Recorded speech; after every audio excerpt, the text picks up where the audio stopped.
First tonight, one student is injured and 50 others evacuated at a daycare in Westfield after parts of an HVAC unit fell through the ceiling this afternoon. News 12 New Jersey's Jyoti Reiki joins us now from Westfield with the very latest. Jyoti? The police chief tells me that the pan underneath the HVAC unit became filled with water, and then it, along with another component, fell through the second floor ceiling.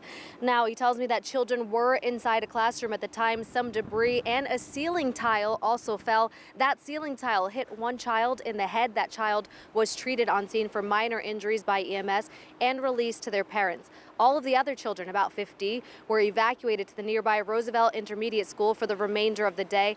This had initially come in as a call for a partial roof collapse. The chief says he's grateful it wasn't that bad. There is no structural damage to the Westfield Day Care Center, which is housed inside Redeemer Lutheran Church. They're sitting in air conditioning, they're with our police officers, they're playing games, they're having a great time, but we have plans in place for addressing issues such as this, and the plans were enacted and everything went smoothly.